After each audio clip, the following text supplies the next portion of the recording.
من الشیطان الرجیم بسم اللہ الرحمن الرحیم۔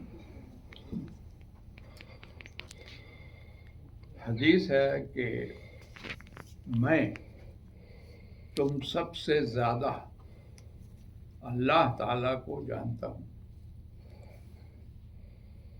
حضرت محمد صلی اللہ علیہ وسلم کا ارشاد ہے کہ میں تم سب سے، پوری امت، تم سب سے زیادہ اللہ تعالیٰ کو جانتا ہوں، کیونکہ سب سے قریب ہیں۔ جی، اس لیے زیادہ جانتا ہوں کہ وہ میرا حبیب ہے اور میں اس کا محبوب ہوں، اس لیے سب سے زیادہ میں جانتا ہوں۔ اتنی گہری دوستی ہے میرے اور اللہ کے درمیان کہ جیسے ایک لنگوٹیا یار ہوتے ہیں، انہیں کہتے ہیں فاسٹ فرینڈ، جو ایک دوسرے کے بغیر چین سے نہیں رہ پاتے، شکل نہ دیکھ لیں ایک دوسرے کی تو بے چین رہتے ہوں۔ میری اللہ سے ایسی ہی دوستی ہے کہ جیسے دو آئے گا، کب اٹھے گا، کب فلاں کام کرے گا، کب نہیں کرے گا، جس طرح گہرے دوستوں کی معلومات ایک دوسرے کو ہوتی ہے، جسے کہتے ہیں نا لنگوٹیا یار، تو میں اتنا گہرا دوست ہوں اللہ کا، ولی اللہ ہوں۔ ولی دوست کو کہتے ہیں، اللہ کا دوست۔ تو میں اتنا گہرا دوست ہوں کہ اللہ کے بارے میں سب سے زیادہ میرا علم ہے۔ میں جانتا ہوں کہ اللہ کب ناراض ہو جاتا ہے، کب خوش ہوتا ہے، کیا چاہتا ہے، اس کے دل میں کیا ہے اللہ کے، جو کیا چاہتا ہے کہ لوگ اس سے راضی ہو جائیں اور وہ لوگوں سے راضی ہو جائیں۔ تو فرمایا کہ میں تم سب سے زیادہ اللہ کو جانتا ہوں۔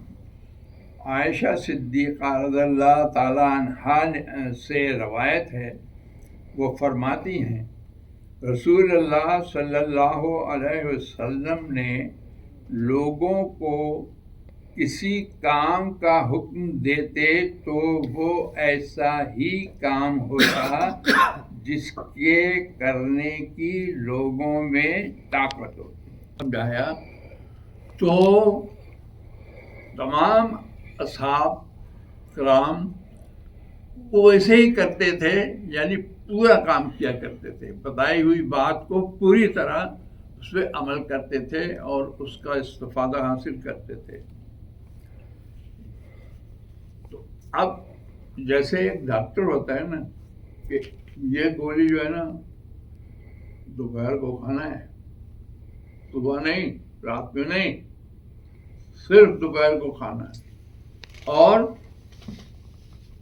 بغیر پانی کے کھانا ہے، پانی نہیں پیو گے، بغیر پانی کے یہ کھانا ہے دوا۔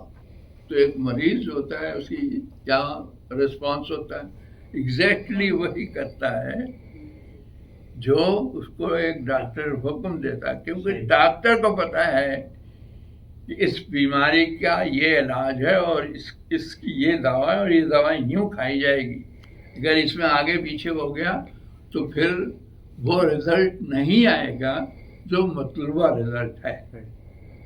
تو ایگزیکٹلی حضور اکرم صلی اللہ علیہ وسلم کو پتہ ہوتا تھا کہ اس آدمی کی کتنی استعداد ہے، اس آدمی کی کتنی استعداد ہے، عام لوگوں کی کیا استعداد ہے کسی کام کے کرنے کی، یا کسی عبادت کو کرنے کی کتنی استعداد ہے، اس میں کتنی ہمت ہے، کتنی محنت کر سکتا ہے وہ، تاکہ اس کے اوپر بوجھ نہ بنے، یہ عبادت بوجھ نہ بن جائے، تاکہ یہ عبادت جو ہے وہ اتنی ہی آسانی سے کر سکے کہ نہ تھکاوٹ محسوس کرے، نہ بوریت محسوس، خاص طور پر لفظ بوریت پہ آپ توجہ دیں، بوریت نہ محسوس کرے۔ بوریت محسوس ہونے کا مطلب یہ ہے کہ پھر وہ اچاٹ ہو گیا، اس کی تک دعا کیا کرو یہ سب بکواس ہے. جو اللہ کے رسول نے آپ سے کہا ہے کہ جتنی تمہاری استعداد ہے، یعنی آپ سب کے لیے خوشخبری ہے کہ جبر نہیں ہے آپ پہ، کوئی آپ کے اوپر زور نہیں ڈالا جا رہا ہے کہ نہیں پڑھنا ہی ہے اتنا، جتنا ہم کر سکتے ہیں بس جتنا آپ کر سکتے ہیں. جو جتنا بوجھ اٹھا سکتا ہے اس پر اتنا ہی بوجھ حضور اکرم صلی اللہ علیہ وسلم ڈایا کرتے تھے. اس پر صحابہ رضی اللہ عنہم نے عرض کیا کہ یا رسول اللہ، ہم لوگ تو آپ جیسے نہیں ہیں، ہم تو اتنی عبادت نہیں کر سکتے جتنی آپ کر لیتے ہیں. آپ تو معصوم ہیں، ڈکلیئرڈ معصوم ہیں. آپ کے سارے اگلے پچھلے گناہ یا کوئی کمزوری یا کوتاہی یا کوئی لغزش، گناہ تو گناہ کا لفظ صحیح نہیں ہے، بلکہ لغزش اگر آپ سے کوئی ہوئی ہو تو وہ تو اللہ نے معاف کر دیا ہے. اس کے باوجود آپ اتنا پڑھتے ہیں، اتنی عبادت کرتے ہیں. تو اس لیے ہمیں اپنے سے کچھ زیادہ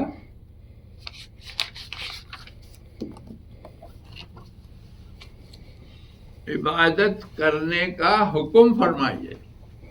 یعنی آپ ہم پہ پریشر ڈالیے کہ ہم اور زیادہ محنت کریں، اور زیادہ عبادت کریں، رات بھر جاگیں، نفلیں پڑھتے رہیں. آپ کے صلی اللہ علیہ وسلم کے پیروں میں سوجن ہو جایا کرتی تھی، اتنی لمبی آپ عبادت کرتے تھے اور نمازیں پڑھا کرتے تھے نفلیں کہ پیر جو ہیں وہ سوج جاتے تھے. تو یہ سن کر آپ ناراض ہوئے. کتنا نیچرل ہے ہمارا دین. غور کریں اس بات پہ کہ کتنا نیچرل ہے، نیچر سے، فطرت سے قریب، انسانی فطرت سے ایک دم قریب ہمارا دین ہے. اور ہمارے اس دین کی یہی تو خوبی ہے کہ اللہ نے اس دین کو پسند کر لیا کہ آج حق اور باطل مٹ گیا، اور حق آ گیا، باطل مٹ گیا. یعنی یہ دین جو ہے یہ پسندیدہ دین ہے اللہ کا. آپ ناراض ہوئے، حتیٰ کہ خفگی آپ کے چہرے مبارک سے ظاہر ہونے لگی. یعنی ایسے معمولی غصہ نہیں کیا، ٹھیک ٹھاک غصہ کیا، اور آپ کے چہرے سے یہ بالکل صاف پتہ چل رہا تھا کہ آپ اس وقت غصے میں ہیں. پھر فرمایا کہ بے شک میں تم سب سے زیادہ اللہ سے ڈرتا ہوں. یعنی تم کچھ بھی کر لو،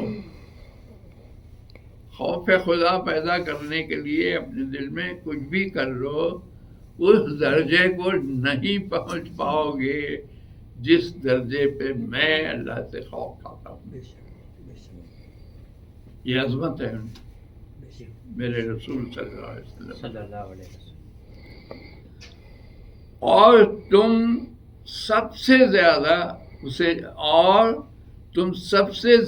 اسے جانتا ہوں، اور میں جتنا اللہ کو جانتا ہوں تم الٹے ٹنگ جاؤ گے، تمہیں اللہ کے بارے میں وہ علم حاصل نہیں ہوگا جو اللہ کے ذو بجو حاضر ہوا ہو، جس کو اللہ نے جنت کی سیر کرائی ہو، جس کی جہنم دکھایا ہو. جب آپ معراج پہ تشریف لے گئے تھے تو اس موقع پہ آپ کو جنت بھی دکھائی گئی ہے کہ یہ غیبت کرتا تھا، بہتان لگایا کرتا تھا، یہ اس کی سزا ہوئی. اسی طرح اور 2-3 سزاؤں کا ذکر ہے. تو یہ گویا اللہ کو سب سے زیادہ جاننے کی ایک جاننے کی توفیق ہے، اور یہ مثال ہے کہ آپ اس حد تک اللہ کو نہیں جان سکتے. تو اب جو آپ کو بتایا جا رہا ہے، سیدھی سیدھی باتیں جو بتائی جا رہی ہیں، حضور اکرم جو سیدھے سیدھے کام بتا رہے ہیں، عبادت بتا رہے ہیں، اس کو کرتے رہو اور انشاءاللہ آپ کو اللہ تعالیٰ جنت میں داخل کرے گا انشاءاللہ. آپ اپنے آپ کو کسی ببال میں نہ ڈالیں، کسی آزمائش میں نہ ڈالیں.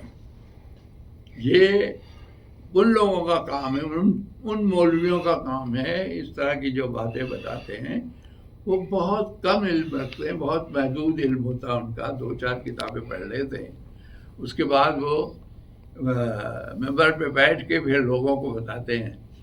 جو لوگوں کے لیے سوچتا ہے آدمی کہ یار اتنی پڑھانا ہے. اب آپ دیکھیے، ہم نے جواب دینا ہے، وہ ٹوٹل 5 وقت کی ملا کے 17 رکعتیں ہیں.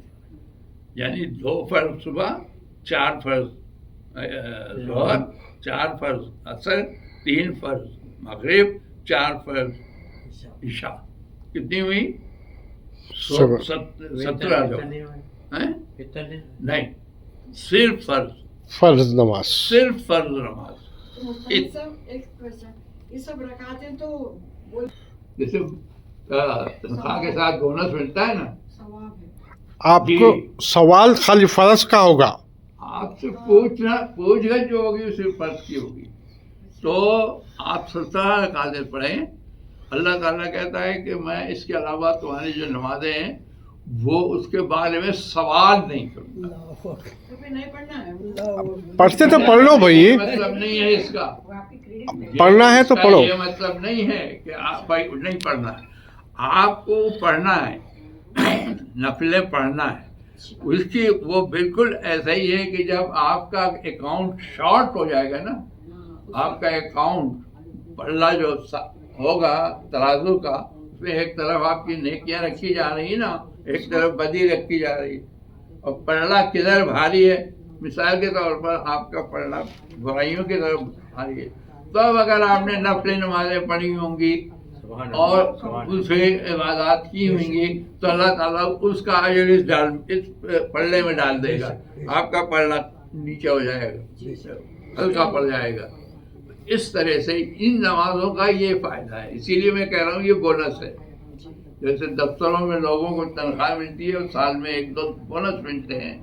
جو لوگ اپنے مختلف کام روک کے رکھتے ہیں، بچوں کے کپڑے ہیں، یہ ہیں وہ ہیں، تو وہ بناتے ہیں اس بونس سے. تو یہ بونس ہے، اور یہ آپ کے پلڑے میں اس وقت پڑے گا جب آپ کی نیکیاں کم ہوں گی. اور دوسری بات یہ، صرف یہی نہیں ہوگا کہ آپ کے پلڑے میں نیکیاں جو آپ نے کی ہیں وہ آئیں گی، یہ بھی ہوگا کہ اگر آپ نے کسی کے ساتھ ظلم کیا ہے تو اس کے ظلم کی ادائیگی کے لیے، ظلم کی اللہ تعالیٰ انعام دینے کے لیے اس کے کھاتے سے یا اس کے اکاؤنٹ سے نکال کے آپ کے اکاؤنٹ میں ڈالی جائیں گی تاکہ اللہ کا انصاف قائم ہو سکے. تو یہ تھی آج کی حدیث. وآخر دعوانا ان الحمد للہ رب العالمین. جزاک اللہ. دعا کر دیں.